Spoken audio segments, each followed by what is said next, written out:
तो पिछले एपिसोड में हमने देखा कि प्रिंसेस श्याओ अपने फादर की बर्थडे पार्टी के लिए वांग हाओ को लेने आई थी, जहां वो सभी रास्ते में प्रिंस जी शाओ की बग्गी से टकराने वाले थे, पर वांग हाओ ने बचा लेता है। जिस बात से नाराज होकर प्रिंस जी शाओ वांग हाओ से फाइट करने वाले थे, पर जैसे ही प्रिंसेस दीजिया को पता लगता है कि ये वही पर्सन है जिसके भाई ने उसे पॉइजन दिया था, तो वो उसके साथ फाइट करने लगती है। पर लगता है कि इनका पूरा खानदान पॉइजन लवर है, ये भी उसे लव डोज वाला पॉइजन दे देता है। इस एपिसोड की स्टार्टिंग में दिखाया जाता है वो जैसे ही प्रिंसेस दीजिया के पास आता है, वांग हाओ से हिट करके दूर कर चुका था, और यहाँ सब लोगों के प्रिंसेस दीजिया के पास जाने पर पता लगता है कि फिर से उसे वही सेम पॉइजन दिया है। दूसरी तरफ ये प्रिंस तो वांग हाओ पे गुस्सा कर रहा था कि तुम्हारी हिम्मत कैसे है मुझ पर अटैक करने की। तो वांग हाओ कहता है कि इतनी गिरी हुई हरकत करने की वजह से तो तुम पर अटैक नहीं, तुम्हें तो मार देना चाहिए। इस बात से तो वो प्रिंस इतनी बुरी तरीके से चिढ़ के कहता है कि तुम्हारी हिम्मत कैसी मुझे टच करने की, और फिर अपने सर्वेंट्स को साइड करके वो वांग हाओ पे अटैक करने आता है, जहाँ वांग हाओ काफी इजिली उसके अटैक्स को रोक ले रहा था। उधर प्रिंसेस श्याओ अपनी बहन की ऐसी हालत देखकर सोच रही थी कि आखिर इस पॉइजन देने का मकसद क्या था, मुझे तो समझ नहीं आ रहा। तभी वहाँ खड़ा हुआ जाओशन कहता है कि अगर मैं वांग हाओ होता तो अब तक इसे हील कर चुका होता, पर वो अभी रास्ते में है, आता ही होगा। तो ये सुनने के बाद तो हमारी याओ याओ का मुंह बन जाता है कि जब देखो तब इसके पीछे पड़े रहते हैं। और दूसरी तरफ वांग हाओ फाइट करते करते प्रिंसेस जी शाओ को हरा देता है, जहाँ हारने के बाद वो कह रहा था कि आखिर तुम्हारी हिम्मत कैसे हो रही है मेरे साथ फाइट करने की, तुम्हें मैंने बताया है ना कि मैं यूनियो पवेलियन का यंग मास्टर हूँ। तो ये सुनने के बाद वांग हाओ उसके आगे स्वॉर्ड फेंकते हुए कहता है कि यंग मास्टर, मैंने तो यूनियो पवेलियन के थर्ड मास्टर को कब का निपटा दिया। ये सुनने के बाद तो प्रिंस की हालत खराब हो जाती है। वो कहता है कि तुम मेरे फादर को नहीं जानते, मैं उनका फेवरेट सन हूँ, अगर मुझे कुछ हो गया ना तो वो पक्का किसी को भेज देंगे तुम्हें मारने के लिए। तो वांग हाओ कहता है अच्छा, तो अगर तुम्हें कुछ हो गया तो वो किसी को भेज देंगे मुझे पीटने के लिए, पर अगर तुम्हें मैं मार डालू फिर तो शायद वो खुद आएंगे मुझे मारने के लिए। ये बोलकर वो एक स्लैश लगाकर प्रिंस का काम वही तमाम कर देता है। इसके बाद जब वांग हाओ की नजर प्रिंसेस दीजिया पर पड़ती है, वो पहले जैसे ही तड़प रही थी अपनी बहन की बाहों में,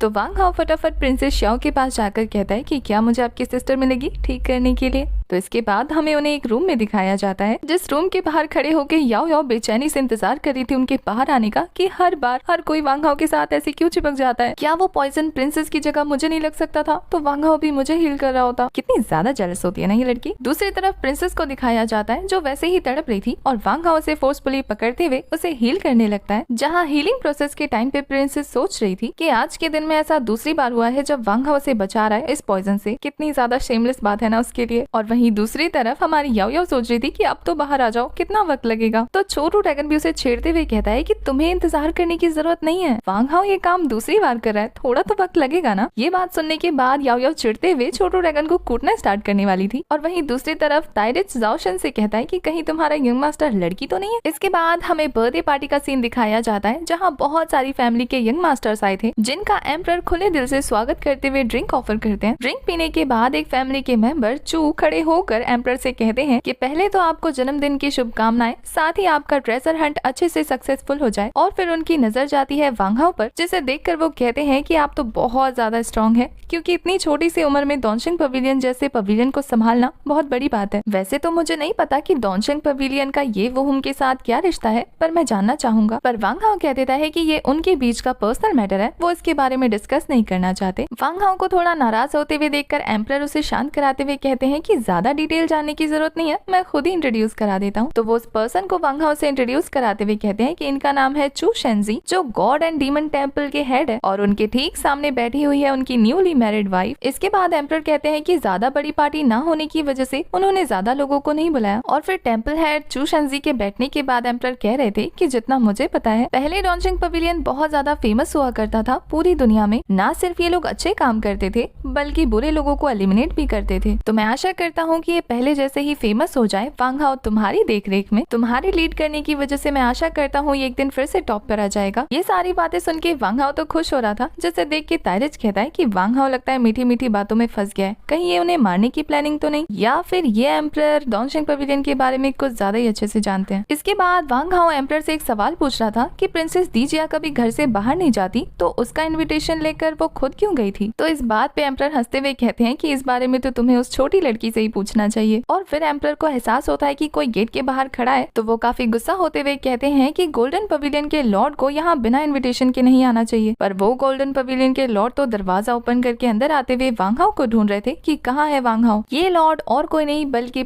प्रिंस जी शाओ के डैड हैं, जो वांग हाओ को मारने के लिए ढूंढ रहे थे। तो एम्परर खड़े होते हुए कहते हैं कि ये जगह ये फैमिली की है, तो वो गोल्डन पवेलियन का कोई भी मैटर यहाँ सॉल्व नहीं कर सकते। पर वो लॉर्ड तो कुछ सुनने के मूड में नहीं थे। वो कहते हैं कि अपनी बकवास बंद करो और वांग हाओ को मेरे हवाले करो। ये सुनने के बाद तो वांग हाओ भी गुस्से में कहता है, तो आप मुझे ढूंढते ढूंढते यहाँ तक पहुँच ही गए, एक कुत्ते की तरह। तो वांग हाओ की बातें सुनने के बाद लॉर्ड समझ जाता है कि ये वही है जिसने उनके बेटे को मारा। तो वो अपना वेपन निकालकर उस पर अटैक कर देता है। पर इससे पहले कि वो अटैक वांग हाओ को लगता, जाओ शन आगे आकर उस अटैक को ब्लॉक करने वाला था। पर एम्परर अपनी पावर की हेल्प से उस अटैक को डिस्ट्रॉय कर देते हैं और फिर काफी गुस्से में उसे कह रहे थे कि क्या तुम्हें मरना है। तो ये सब देखकर वांग हाओ खड़े होते हुए कहता है कि आज एम्परर का बर्थडे है, अगर तुम्हें बदला लेना ही है तो क्यों ना हम इस मैटर को कल सुलझाएं जब ट्रेजर हंट होगा। तो ये सुनने के बाद लॉर्ड शांत होते हुए कहते हैं कि ठीक है, तो फिर मैं तुम्हें कल सबके सामने बताऊंगा। ये कहते हुए वो वहाँ से निकल जाते हैं। इसके बाद हमें नेक्स्ट मॉर्निंग का सीन दिखाया जाता है, जहाँ अरीना में वांग हाओ और वो लॉर्ड खड़े थे आमने सामने, और ये फैमिली के एम्परर ट्रेजर हंट स्टार्ट करने का ऑफिशियल अनाउंसमेंट कर देते हैं। ये अनाउंसमेंट होते ही लॉर्ड फटाफट वांग हाओ पर पॉइजन वाले नाइफ से अटैक कर रहा था। वांग हाओ जैसे जैसे उन अटैक को डिस्ट्रॉय कर रहा था, वो उस पॉइजन से घिरता जाता है। उसकी हालत खराब होते हुए देख के यहाँ प्रिंसेस दीजिया सोच रही थी कि वही सेम पॉइजन वाला अटैक, नाम अलग है, बाकी हरकतें तो बेटे से भी ज्यादा बुरी हैं। और यहाँ दूसरी तरफ लॉर्ड हंसते हुए वांग हाओ से कह रहे थे कि मैं श्योर करूंगा कि मैं तुम्हें और ज्यादा टॉर्चर करूं। और दूसरी तरफ दीजिया को वांग हाओ की फिक्र हो रही थी, क्योंकि वो पूरी तरीके से पॉइजन से घिर गया था। और यहाँ वो लॉर्ड एक और बात कहता है कि इस पॉइजन का कोई क्योर नहीं है, जिसे सुनने के बाद तो सब लोग बुरी तरीके से शॉक हो जाते हैं। पर वांग हाओ एल्डर की गलतफहमी दूर करते हुए अपनी पावर को रिलीज करता है, जिससे सारा पॉइजन इफेक्ट दूर हो गया था। इसके बाद वांग हाओ कहता है कि किसने कहा कि पॉइजन मुझ पे असर कर रहा है। वैसे यहाँ वांग हाओ की पावर देखने के बाद चू शैंसी और उसके वाइफ दोनों बुरी तरीके से शॉक हो गए थे। और यहाँ वांग हाओ एक फॉर्मेशन बनाकर लगातार फायर अटैक कर रहा था, जिससे बचने के लिए लॉर्ड अपने सामने एक शील्ड बना लेता है। पर वांग हाओ के फॉर्मेशन से हो रहे लगातार अटैक से वो बुरी तरीके से घायल हो गया था। और दूसरी तरफ एम्परर वांग हाओ की पावर देखकर सोच रहे थे कि एक ही मूव में एनिमी को डिस्ट्रॉय करके रख दिया। इस लड़के की पावर तो सच में एक्स्ट्राऑर्डिनरी है। अब फर्स्ट राउंड तो वांग हाओ जीत चुका था। तो ये देखकर अनाउंसमेंट होती है सेकंड राउंड की, जिसमें और सारी फैमिलीज आकर वांग हाओ से फाइट करने वाली थी। पर एक एक करके सारे फैमिली मेंबर्स पीछे हट जाते हैं कि उन्हें वांग हाओ के साथ फाइट नहीं करना। यहाँ हमारी प्रिंसेस दीजिया भी पीछे हट जाती है, क्योंकि उसे भी पता था कि वांग हाओ कितना स्ट्रॉन्ग है। तो इसके बाद एम्परर अनाउंसमेंट करने वाले थे कि वांग हाओ विनर है, कि उससे पहले ही टेंपल हेड चू शेंजी अरीना में आ जाता है। इसे देखकर तो वांग हाओ भी घूरने लगता है, शायद उसे पहले से पता था क्या होने वाला है। अब इन दोनों की फाइट स्टार्ट होती कि इससे पहले ही ये वाला एपिसोड हो जाता है खत्म। वैसे प्रीवियस एपिसोड में कमेंट्स पढ़ के दिल खुश हो गया, तो उसके लिए थैंक यू सो मच। और मैंने सुना है आपको मेरे क्रश के बारे में जानना है, तो 10,000 लाइक कंप्लीट करो, नेक्स्ट वीडियो में जरूर बताऊंगी। और ये वाला एपिसोड कैसा लगा कमेंट करके जरूर बताना। तब तक के लिए बाय बाय, टाटा, टेक केयर।